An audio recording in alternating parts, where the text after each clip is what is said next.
You know, some of you may wonder about Santa, and you have this idea that Santa Claus is, you know, all he does is go around and he gives presents and he goes down chimneys and all that kind of stuff. But actually, that's only one small part of what Santa Claus does. The primary problem that Santa has is creating the naughty and nice list. So I rely on a little divine intervention. You probably don't know this, but I and St. Peter are good friends. And St. Peter, when I have a problem situation trying to figure out what's what and what's not, I consult with him.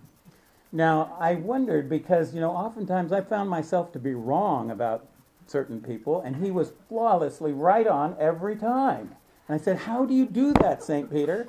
And he says, well, I got a little secret. He took me to see a thing that you've probably never heard of. It's a stone wall. It's miles long. I mean, it disappears off into the distance this way and that way. And in this stone wall, there are meters. And he explained to me, meters? Well, they're called sundials. Sundials? No. Listen carefully. Sundials. Oh. And for every meter, there's a name of somebody here on Earth.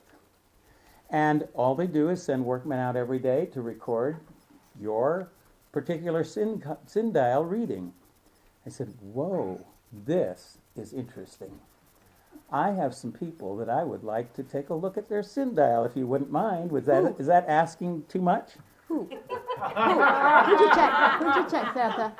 Well, we got one person right over here. Terry Newmeyer. Oh, yeah. I know Terry Newmeyer. Yeah, I do too. I bet you quite a few people here know him. So anyway, he said, sure, no problem. We'll go down to the ends. We get down to the ends, and of course, based on some of the rumors I've heard about Terry, I wasn't expecting a good scene, but, you know, but I had to remember, you know, most rumors, there's nothing to them. It's ridiculous. There's nothing to them. So anyway, we get there, and we find Newmeyer, finally get down to Terry. There it is. I was terribly disappointed. It was barely moving. Oh, that's too bad.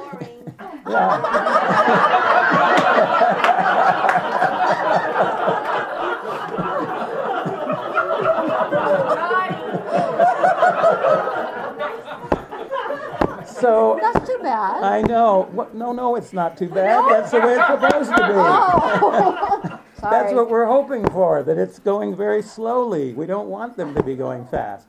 Yeah. What about that David Santos guy? Isn't he here tonight? Oh, we want to tell about that? Yes. All right. Well, yeah, I think that people want to know. We were just about ready to leave, and all of a sudden David came to mind, and I thought, you know, David, I've got to see his. So we went clear down, and I took a long hike, I'll tell you, David. I mean, S's, that's a long ways down the line. And I just hired you, I hired you. So, anyway, we got there, finally found Santos, finally found David. And it was the craziest thing. There was a hole in the wall, but no meter. His name was even there. But there was no meter, and St. Peter was absolutely appalled. He says, you know, we never make mistakes here in heaven. How can this be that his sin meter's not here? And he thought about it and puzzled about it. And finally, all of a sudden, what? All of a sudden, he slapped his knee and he laughed out loud and he says, David Santos, I remember him. We moved his sin meter into the office and used it for a fan.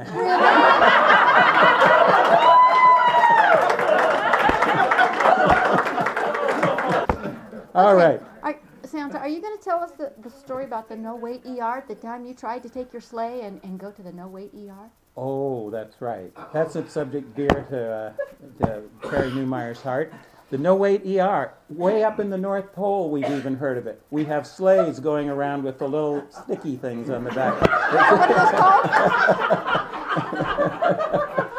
It's amazing. Anyway, I knew about the no-wait ER, and so now here's another thing you probably didn't know about Santa. I carry a little friend with me everywhere I go in the sleigh, a little pet, and that it's a lizard. a little lizard. I've had this for many, many years. Her name is Lizzie, and she goes with me everywhere. Lizzie the lizard, and I noticed not too long ago that she was not doing well. She looked sick. She had bags under her eyes. I mean, she just looked miserable. And I immediately thought, there's not a lot of lizard doctors at the North Pole. So I immediately thought of the no-wait ER. And so we set out in the sleigh, like Kathleen, we set our navigation system. Oh, did you use one of those GPS things? Yeah, GPS things, just like Kathleen loves so much. And we got going, but it was off, and we put St. Helena Hospital in there, but it brought us to St. Helena Hospital Clear Lake instead of the one over in St. Helena. Well, I went to the ER, and I explained to Claudia Helms that we had this problem, and she was a little shocked. She says, well, I'm not sure about this. I said, well, just a minute, Claudia. I want you to think about this. Over at St. Helena, it's a no-wait ER, and this lizard has almost no weight. So surely... So were the doctors surprised to find a lizard? Well, yes. She finally relented and said, we will see what we can do. It was heartwarming. It was so heartwarming to see all the people who got involved. Dr. John Hodgkin ordered an MRI immediately. Suzette Lewis found a bit, now get this, this is unusual, found a bug juice IV. Oh, good. Because,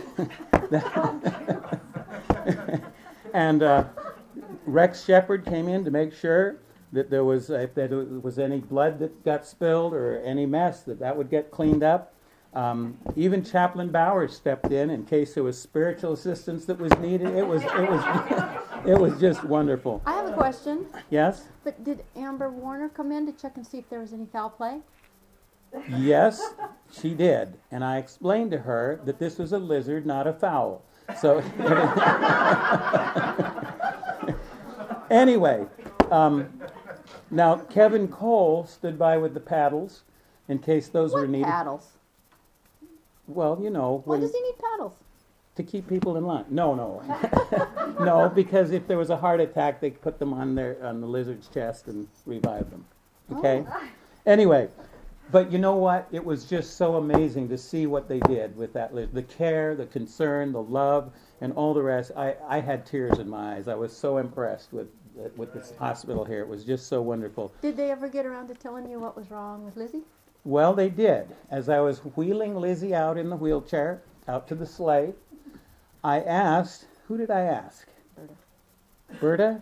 Was it Berta? I think it was Berta. Okay, I asked Berta, I said, what exactly was Lizzie's problem? And she said, Lizzie had a very serious case of a reptile dysfunction.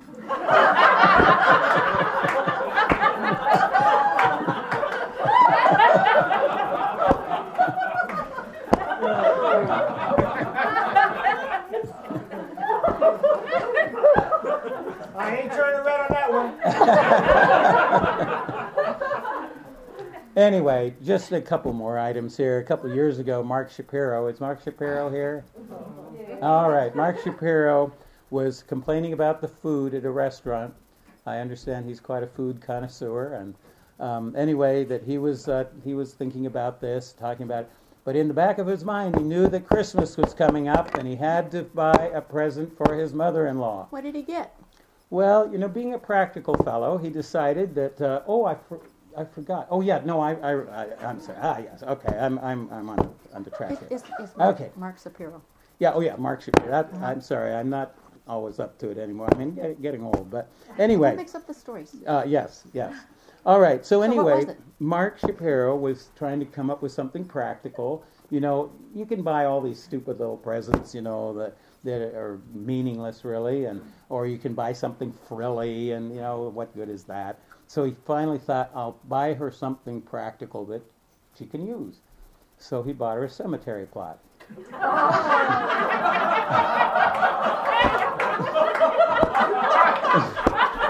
Now,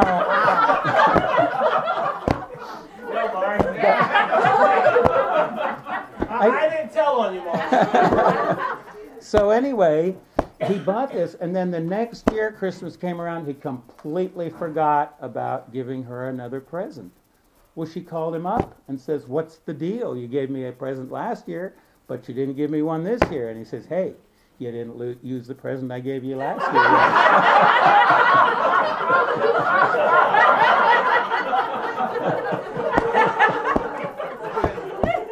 So, anyway. Have you got another one? Oh, well, I just had to get something out of my nose there. I think that's what was going on. I'm not quite sure. Is there a neurologist here? I'm having some problems with the communication between my brain and my hands.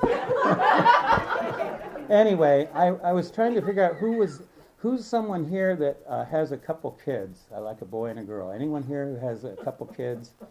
It's somebody. Oh, Denise.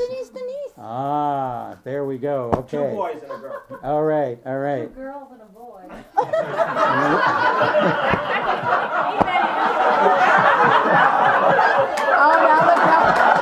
now it is turning red. You know. Santa, we didn't need you to mess me up. Hey, you know what, David? Easy come, easy go. Anyway, so Connor came running to Denise and said, "Denise, I know he wouldn't say that, would he? He'd say, Mom, is Rotterdam a swear word?" And she said, "Rotterdam a swear word? No, that's not it." It was coming up on Christmas time, and they'd had, well, you can see what we got here. Plenty of candy around. Lots of candy for everything. Yes, and anyway, he says, "Is Rotterdam a swear word?" And she says, "Rotterdam a swear word? No, Rotterdam's not a swear word. Where did you get that idea?" "Well, I was just worried about it." "Well, why were you worried?" "Well, don't worry. You're sure it's not a swear word?" "No, it's not a swear word. Don't worry." Oh, he says, "Phew, that's good." She says, "Why? Why are you so concerned about that?" He says, "Because I just told Kaylee if she ate too much candy, it would rot her damn teeth out."